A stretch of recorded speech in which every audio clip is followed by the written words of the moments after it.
All right. Welcome everyone to this panel discussion on bewitching technologies. Um, can you see the screen sharing with the bewitching technologies game? Yeah. Yeah. Okay, cool. So yeah, that's the game which you can check out on www.bewitchingtechnologies.link. Bewitching Technologies is a tarot-inspired oracle card game that challenges players to rethink and unsettle the real-world impacts of computational technologies like AI and the legal frameworks governing them. The game takes a decolonizing and queer feminist approach to spark conversations and collaborations for advocacy, education, and research. It positions computation and law as socio-political forms of technology and asks players to examine their individual or collective participation and resistance against them. So today we have joining the production team behind the game. We have Yali Allison and Jen and Mem from Jam Studio. Hi, everyone. So great to have you here. Just for quick introductions, Yali Allison, she, they is a Canadian-born Hong Kongese art worker based in the UK. She has an interdisciplinary approach that traverses sculpture, installation, CGI, VR, AR, game, moving images, drawings, poetry, tattooing, and performances. In her work, Yali explores themes of digital humanities along with issues of belonging, decolonization, biotech ethics, feminist Web 3.0 futures, affect, and queer solar punk utopia and dystopia. More about Yali's work is on her website at www.yaliallison.com. And Yali, of course, did amazing work to create the illustrations you see on the Bewitching Technologies Oracle deck. And we also have Mehmet Ek and Davis joining from Jam Studio. Jam Studio is an innovative design practice which combines experimental interactive technologies with energizing bespoke graphic design to push the boundaries of digital storytelling. Founded by Mehmet Ek, a senior front-end developer with expertise in web and game development for award-winning artists and galleries, and Jenny Davis, a multidisciplinary creative renowned for her vibrant approach to graphic design, illustration, and typography for high-profile clients. With a combined industry experience of 20 years, Jam Studio holds a commitment to innovation, social impact, and inclusivity to deliver unique experiences that captivate and inspire, including dynamic websites, impactful digital content, and user centered web, AR, and game projects. More about Jam Studio can be found on their website www.jam-studio.uk. And Jam Studio, of course, were the force behind the web and graphic design and animation we see on the Bewitching Technologies website. So great to have you guys here as well. And quickly about me, I'm Dilan, U plus 16 DE, and I have worked on conceptualizing and writing the game. So yeah, great to gather everyone who worked for so many months on the game project, and nice to have this time sometime after the project has ended, and we can kind of reflect on it together. How's everyone feeling today? Yeah, we're feeling good. The sun's out. My dog is chasing a fly around the office, so everyone seems happy. He's Sounds gonna be great. an instruction. Sounds great. So, um, it would be great to hear from all of you about your art and design practice. Maybe you can share a bit more and um, tell us how you see bewitching technologies in relation to it. How do you see it within your practice? Uh, yeah, how was the experience? Yeah. Yeah, should we go first? Or Yali, would you like to go first? No, yeah, go ahead. Lead. Um, yeah, I think it's been, yeah, it was definitely quite an interesting project for us to take on. It had a lot of layers of complexity to it, and there was definitely a specific vision that we were trying to discover with, working with Yali's artwork and working, Dylan, with your research and what you wanted the experience to communicate to the audience through dividends and the tarot card experience. And it was definitely a new world for us, working with somebody else's artwork rather than Jen's. And at the same time, trying to understand the purpose behind the tarot card reading and how that actually comes into play. So it definitely had a lot of layers of complexity in terms of the user experience, but also uh, what we had to communicate in such a small amount of space because all the cards had to be visible, That's so true. artwork had to be, we had to be respectful of the artwork and make sure that it was, communicated everything that Yali spent months illustrating. And at the same time, there was the text, which the narrative experience, which had to be on the screen and all of the UI elements, as well as it has to look good and function and everything else that was expected. So it was an iterative process, Yeah. definitely for us. What do you think, Jim?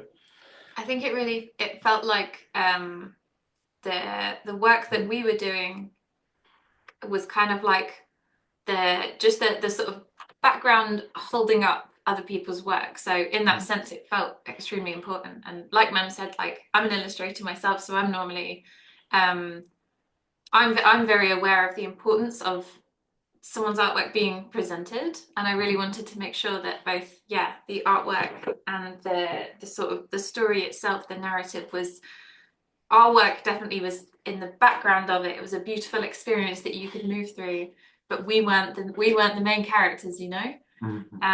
It was also one of Jam Studios' first projects. Though we've had our individual freelance practices going on for a long time. It was one of our first opportunities to really work together, and it felt like a really good project because it was so complex. So it brought us a lot of challenges as a studio. But I mean, it was a brilliant experience, wasn't it? Yeah, it was Yeah, when yeah, everything came together yeah, and we resolved it bit by bit because yeah. it was first Yali's artwork was resolved, and then the user experience was resolved. The mechanics of the card experience was resolved, and then the graphic design alongside that. So it definitely felt like an experience. It was definitely in sprints, and I think that allowed us to react to issues in like a really agile way and respond to the graphic design communication needs or the technical challenges that we had, and it was quite satisfying. And I think it was what was really interesting is we are talking about this earlier today with just when it was magical computing before it was bewitching technologies, Right. and all the features that it originally had with like the floating, orby background and all the light effects, and how we ended up whittling it down. Yeah, Yeah. yeah, yeah. That and then it became the platform.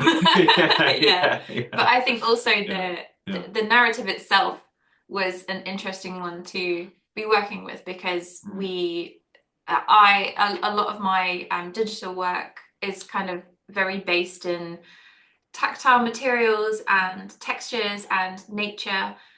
So the subject of this it felt like a good one to bring that story into it, of like the sort of the world between digital and human experience.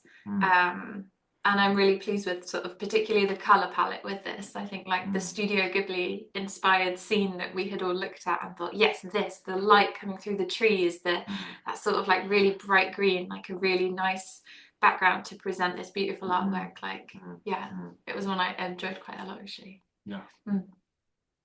Yeah, I mean, wow. Like, thanks so much for sharing that because it reminds me the game went through so many iterations, right? Like it started as magical computing and it is like so hard to because at the beginning I think we were not quite sure what we were doing. At least I wasn't.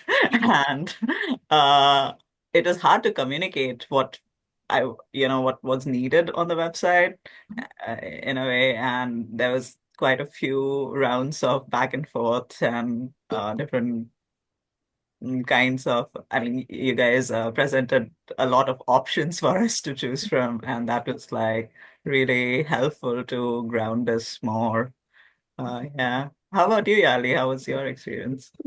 Yeah, I was gonna say, Jen and Mem gave really good insight, really helpful actually to guide the process. I remember we were thinking how the mechanics or animation would work and how the visual language might lean more towards the layer colors of autumn instead of, I forgot what was the first color, but yeah, we talked about all sorts of different things, but in the end, it's so well put together. So like, really thankful for that. And yeah, I like in terms of like connection to this work. While I was quite busy at that time. I think, Dylan, you remember I was like working on a few projects, but while working with Bewitching Technologies, it felt aligned with my thinking while I was questioning my relationship with history that is not built for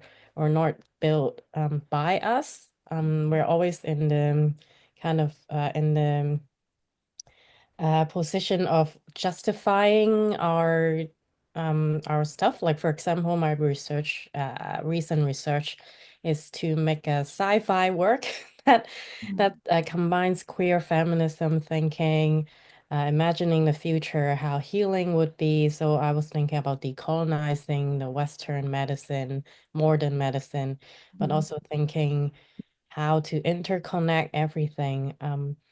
So it's quite personal to me. I felt like because as I was drawing all the deck of the cards, it also informed my script of the science fiction that was inspired by an uncle that I used to have.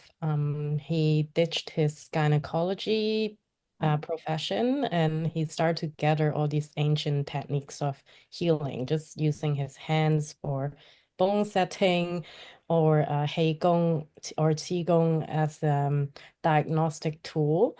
And he fixed my S-spine and inflammation like a broken ankle with no medicine involved, just 4 hour session, not even herbal medicine, just like using his hands. So he physically fixed me, but also spiritually opened up my connection to the world as a teenager at that time. So while Western medicine brushes off these techniques as pseudoscience, I kind of think like why? Like why it has to be validated for who and by whom. So while I'm drawing Dylan's cards, for this work I feel like it's pretty relevant. Like it kind of reminds me of like why are we thinking about these histories and how could we move forwards in terms of policies or technology, like who are the users and like why, what, how, all these questions. Yeah.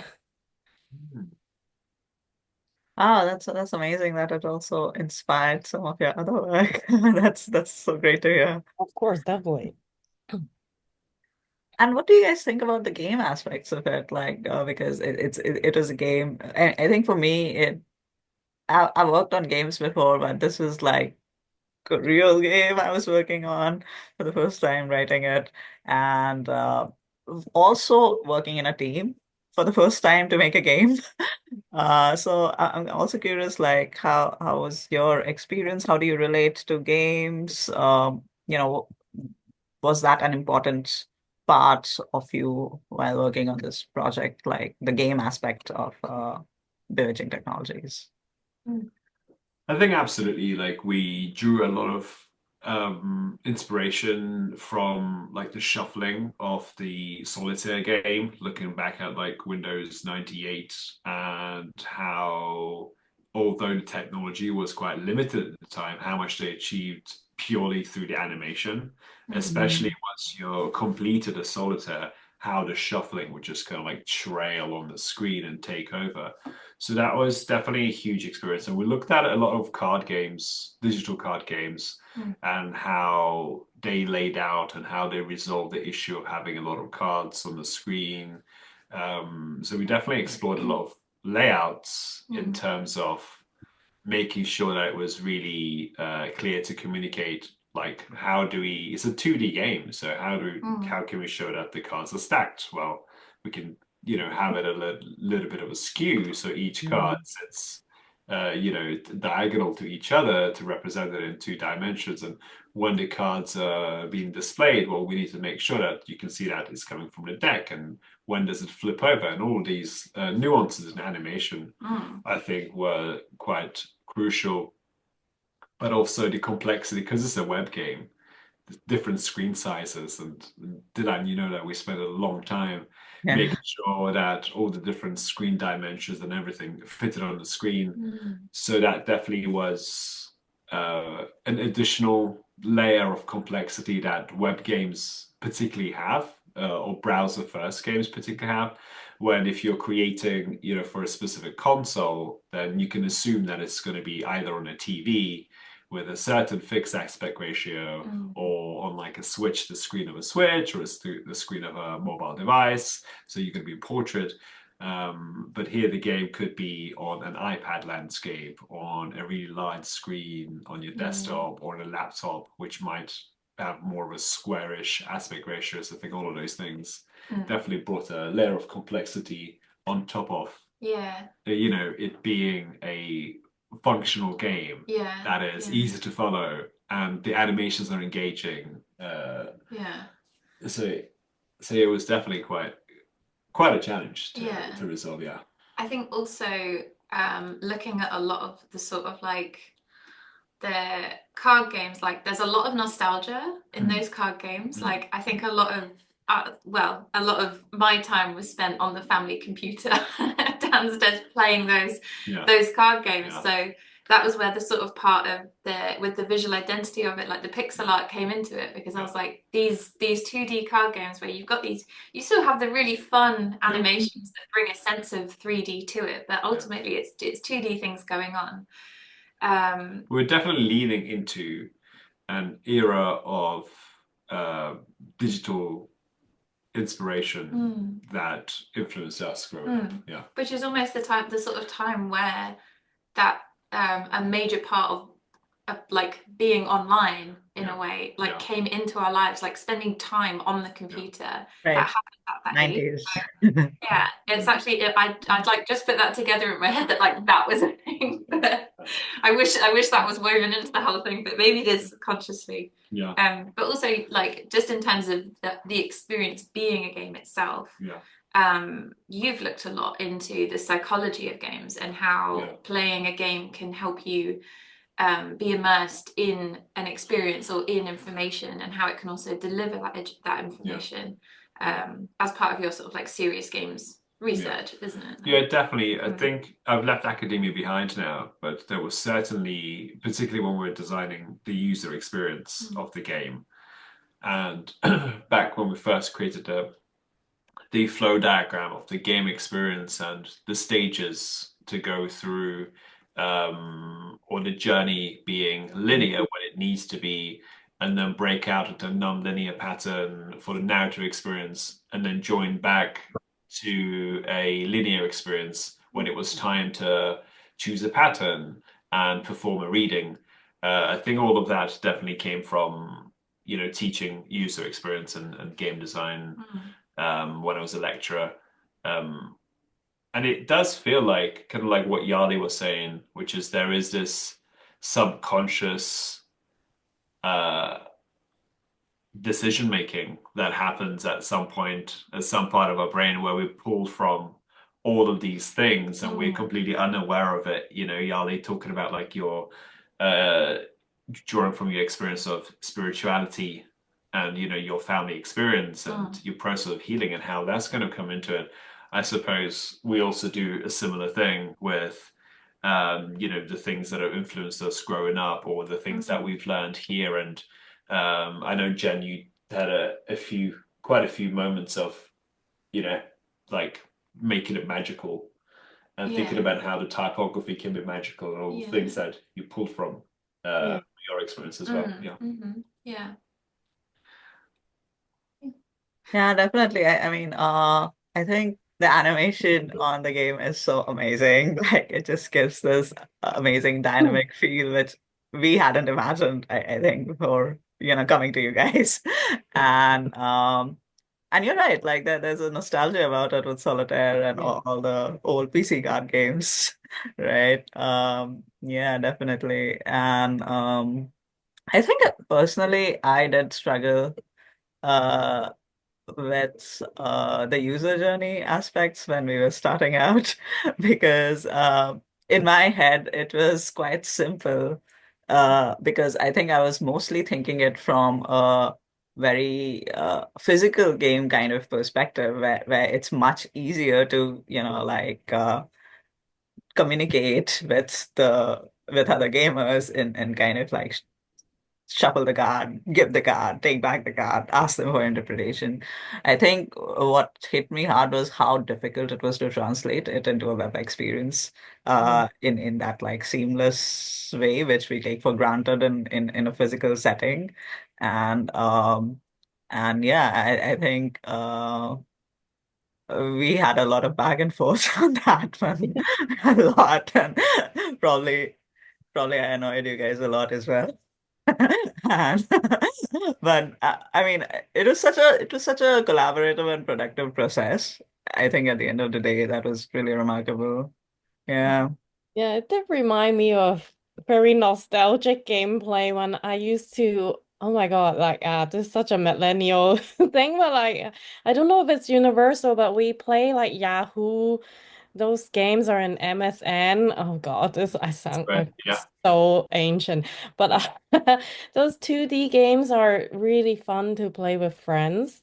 And I think we explored a lot during the early developmental session where how do we play it on digitally, but how do we distribute in workshop setting as well? And maybe Dylan can talk about that a little bit, like how yeah, like in the future, like how do we how can right. it be played out in real setting? Yeah, I mean, we had this idea that maybe we should also make a physical deck, to kind of go alongside it, and maybe an expansion deck. So let's see, future projects. Yeah. I think that's such a brilliant idea for promoting the web experience and giving someone something physical that has links to the web experience. Because the internet is no longer democratic, it's really difficult to discover these important Mm. experiences on the web right now, like unless you're putting it through Instagram's algorithm or you're putting it through LinkedIn's algorithm. Um, yeah, Without a huge marketing budget behind yeah, it, it's become word of mouth to actually discover these, whether word of mouth is yeah. like messaging someone on Instagram or Yeah. something, but that like it's interesting when It you think takes about it time. that Like way. Yeah. not everyone can make a viral reel or an attractive reel, just to promote these things. And it does suck because going back to like our experience of, being millennials on the internet, there were a lot of websites rather than social media platforms. So we spent Totally. majority of our time on the browser Yeah. and maybe one messaging app rather than consuming the media also through the social media platform, which meant that, maybe we're going on newgrounds.com or miniclub.com or eBAMS World or all of these weird websites that had curated things for us and helped also at the same time young creatives, young game designers working in Flash and young artists animating and putting things out there, a platform. And now that's just been whittled down to, just Your big your big your big ones. guys. Yeah, totally. I mean, I remember a time where we used to collect domain names from print media to put it into the browser. And that's how you knew that, okay, this website existed. Or you could try to guess names, and put it on Netscape. Yeah, those were those were different times, and now everything is, big tech is such a part of how we uh, access the internet, how we interact with it, and what gets discovered, what doesn't get discovered.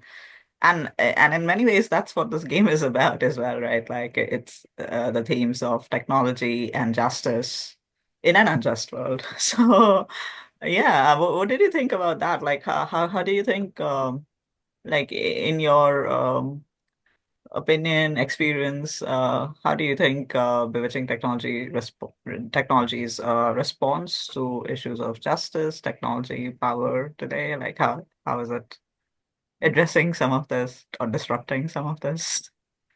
Yeah, I think in the early development stage where we were invited to fire up responses in interpreting the cards that you originally had, like The in that concepts, case, card yeah, concepts. yeah, Yeah, is yeah. that yeah, yeah, and then we weren't all I mean, we didn't know the meaning. We're figuring out as a group of collective thoughts, like feeding into into this and firing up our responses, which we hold our history and different cultures, and we're all invited to just give this piece kind of like fragmented keywords. And I thought that was quite center and quite relevant to the work itself, or it's maybe the AI process mirrors this a little bit. Whereas the AI process holds much more, the traditional power or supremacist views. Um, and and then there are these cards about these cards about talk about land and resources. Let me see if I and then like let it burn. Let's just get the capitalism going. Is it showing? Oh, Yeah. yeah, yeah, the So this original prints. one, when I was drawing, I was like, oh, this is so relevant nowadays as well, and has been going on since hundreds of years, and we're still neglecting the community and land, like extracting diamond or cobalt, for example, Right. still going Yeah. on water extraction. And then there's the I carbon think that's card two, right? That one. Yeah, I think it's one. power. Yeah, it's about mining Yes. and kind of trying to acknowledge how much power, energy goes into like technological production and functioning. Yeah. Yeah. And then also there are these cards talking Mm. about the unknown. I'm not sure if you can Yeah, see. yeah, I can see it. But yeah, I found that like a lot of them like challenge the traditional norms and views of for example, do you confront the unknowns, and we talked about this, like do we or maybe we reject it or burn it and marginalize it and make it disappear, like how a lot of this like it's very relevant to the issues now with the political turmoil we all know nowadays what's happening. And yeah, it's just I thought this card can spark thoughts that could be an alternative way to the setter mindset that we are so used to in our education system, and which is sadly mainstream still nowadays. Yeah, just responding to that challenge. Mm. I think with something that I saw as a sort of um something I saw reflected back in a lot of the card artwork was a lot of sort of like elements of almost like sci-fi films, a lot of films that warn us about the future that's coming, things that are going to happen. And I think for a long time, Mhm. yeah, I think for a long time, Back. Yeah. like we've just been ignoring them for so long that now we're at a point where it's like the government is like, let's dim the sun instead of dealing with capitalism kind of thing. Yeah. Right. And I saw that one. Yeah. let's say it, guys, bad idea. But I think that's quite a confronting thing as well when you see these artworks. It's like, Yeah. oh, isn't this makes me think of a film from like the 90s and now it's 2025 and it's Mm. still the same problem. So it's a very like I think it's a very reflective game as well. Mm. Yeah. I think the artwork definitely provokes you to think about that topic Mm. in a much more meaningful way. Mm. Because paired with the word, first you read the topic on the card and then you see the artwork and you kind of engage it in a different way because it's not representing sexuality, for example, in like a typical way with symbols that we all recognize. Mm. It kind of provokes you to go, oh, actually, this sexuality card, is that a sex doll? And then you kind of pause on it. You're like, oh, well, that's interesting. I never actually thought about how sexuality can be commoditized or taken away from the human connection. So I think the artwork is really brilliant with letting us do that. And the pop-up guides where you can click on them and see the artwork larger and read about it. Just that process alone before you begin the reading, you've already started to engage with how the AI can impact these specific topics before you've even began the reflection process. So I think that's really important because as the narrative goes on, you're still processing all of these things. So when you do come to the reading experience, you just have a much more meaningful time, hopefully. Mm-hmm. The text is definitely powerful. Like after drawing these cards and the text really pulls them together. I think it's working well for me. Yeah, I also want to just quickly say that there's a guidebook with a longer description of the cards on the website as well. Yeah. And I wanted to make it like even more detailed. So hopefully there'll be like future versions of it with more references.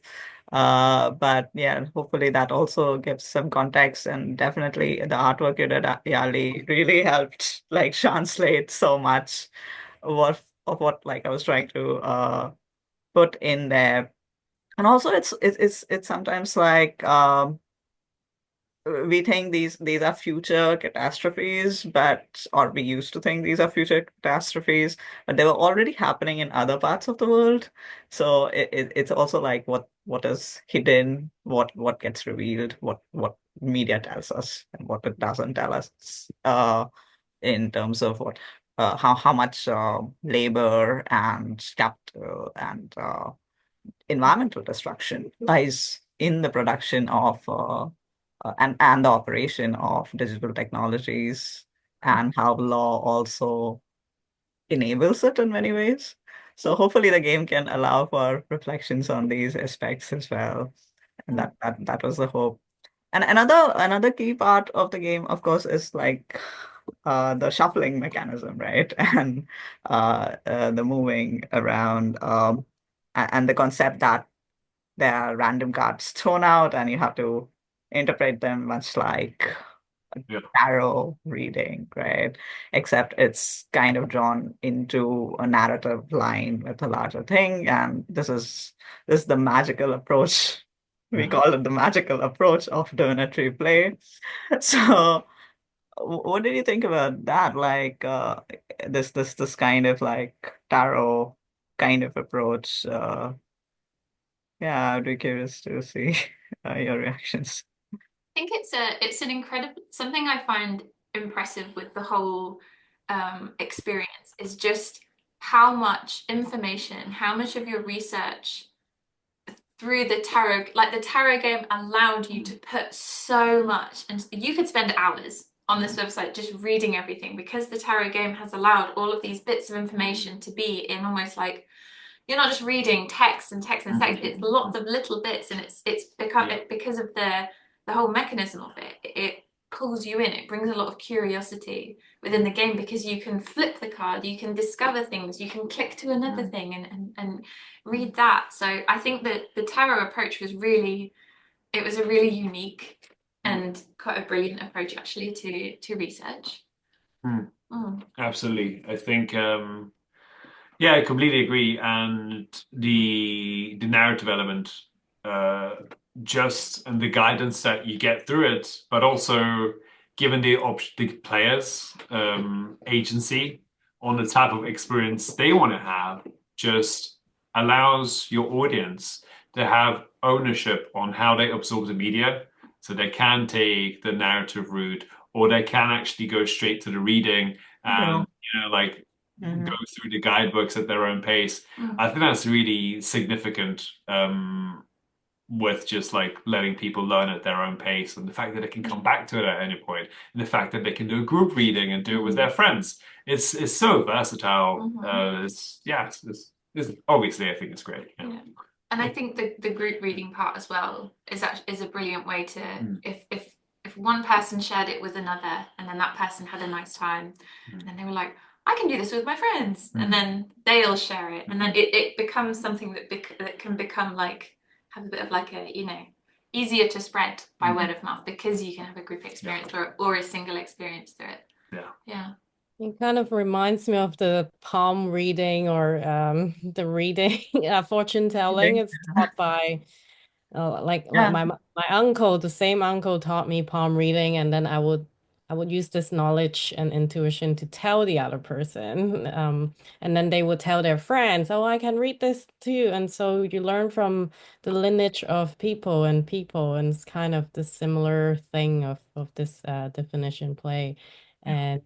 And in Cantonese, there is this saying, if we believe it, then then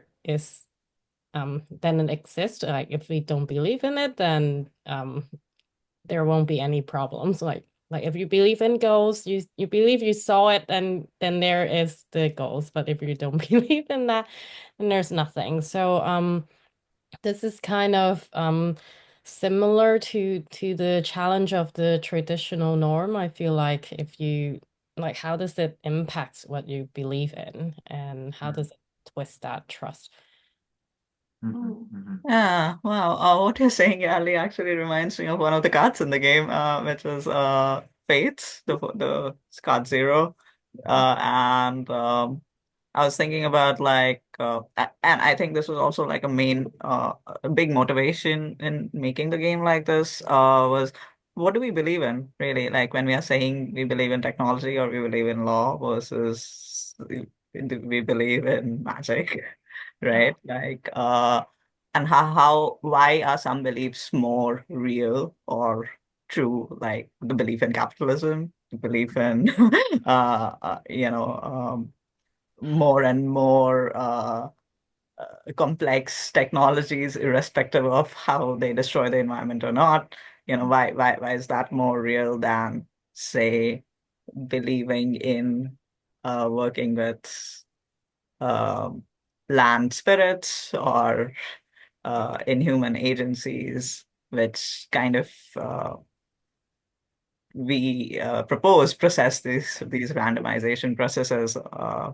Yeah, and I think like in a way, what's beautiful about the game to me that it's always throwing up these cards to like questions we pose, but it always kind of makes sense. Like, yeah. And you guys are right, ma'am, and Jen. Play agency was also like really important for us, I think, when we were making this game, and just letting players have them use the game in ways they want.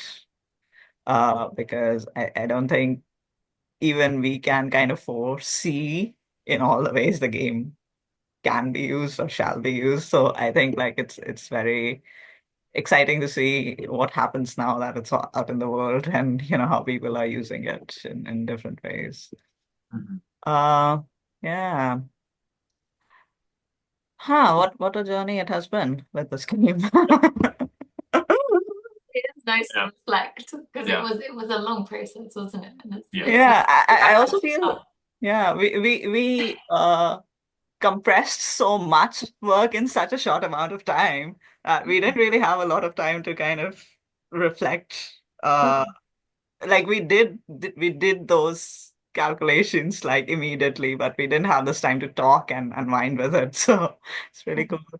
So what was like what were your uh I guess I wanna ask what were your greatest challenges and favorite parts of the making of the game? Hmm. I, I think we like I feel like I've already brought up some of the things which were challenging, but I'd say definitely the user journey was quite challenging with because there was so much information that had to exist in different mediums, as an image, as a text. And I think it was we were definitely working with a lot of limitations with how much text we could have on the screen and when is a good place to break the text, or even like the typography of the text, like the line height. Should we have bullet points? How many buttons can we have on the screen? What are the character limits of the buttons? Should the player be able to go back and forth between different game states? What are the complexities of that? So I feel like although it seems like quite a straightforward experience. And I think because it works so well, people don't realize how much thought went into the user journey or how many limitations we had to overcome to get here.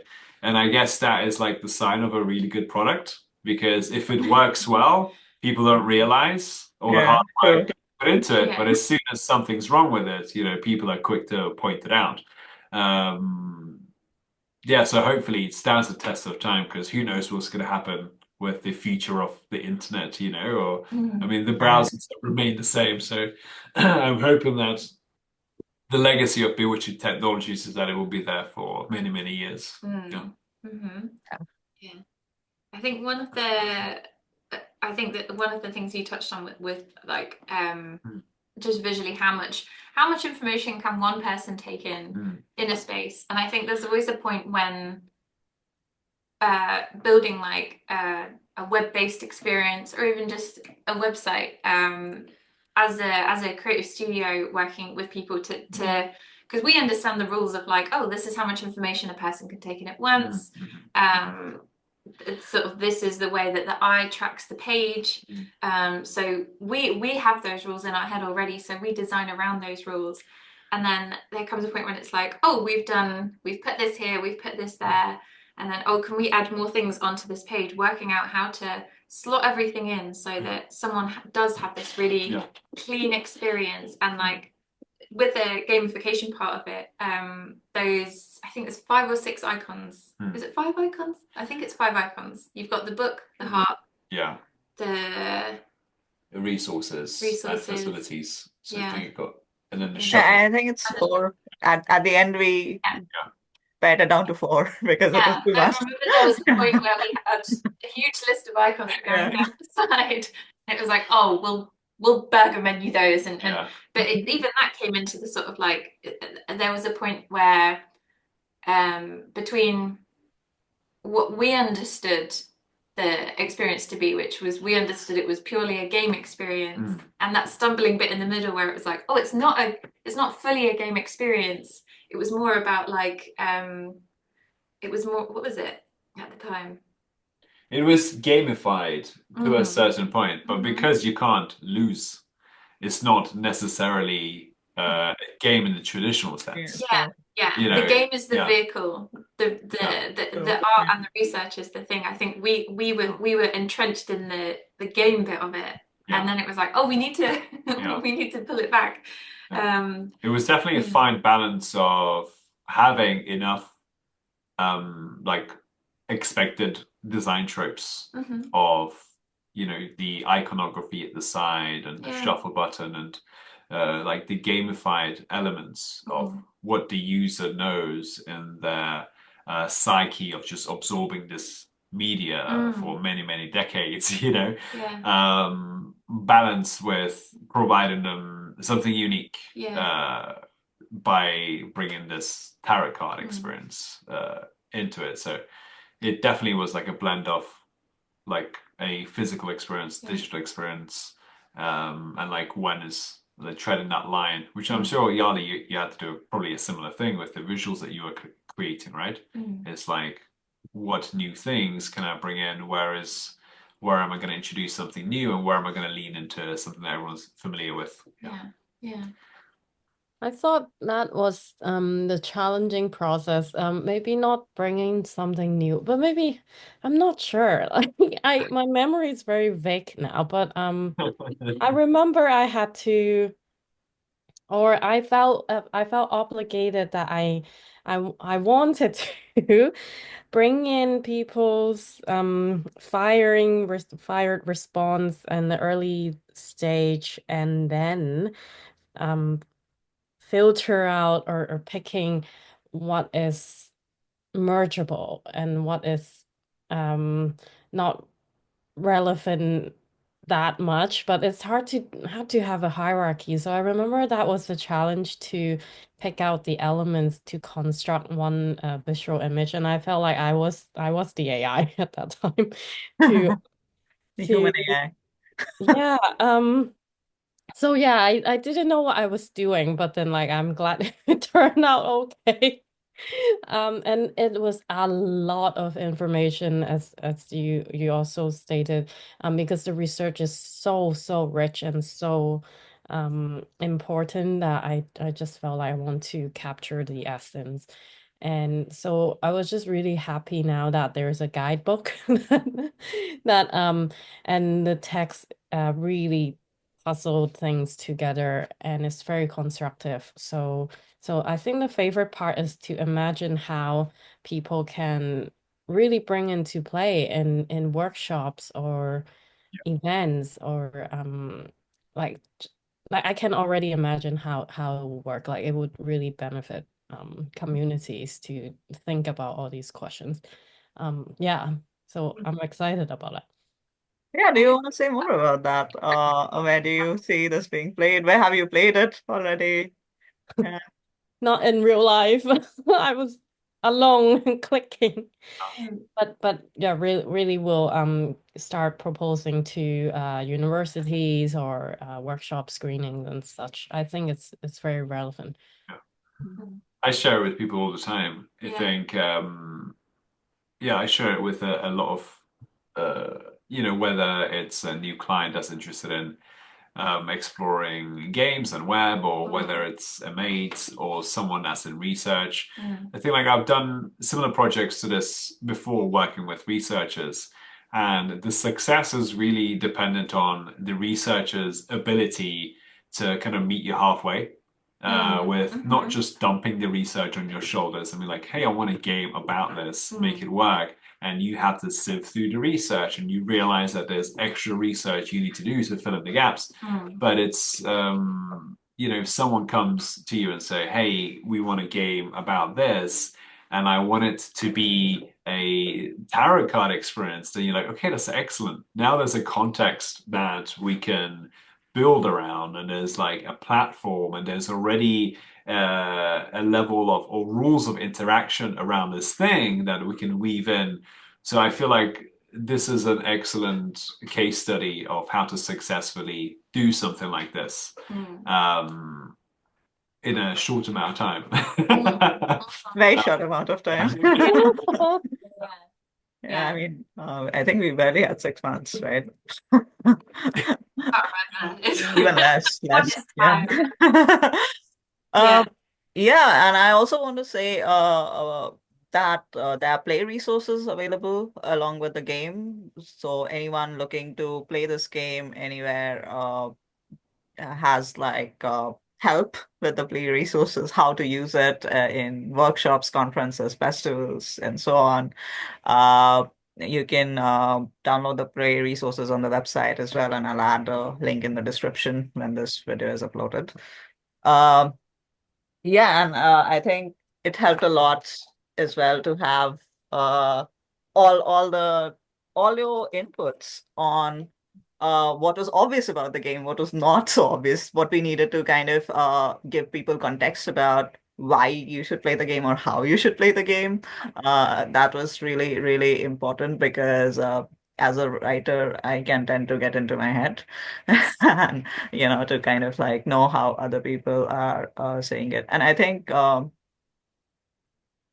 me, the favorite part of this whole process was how well we communicated.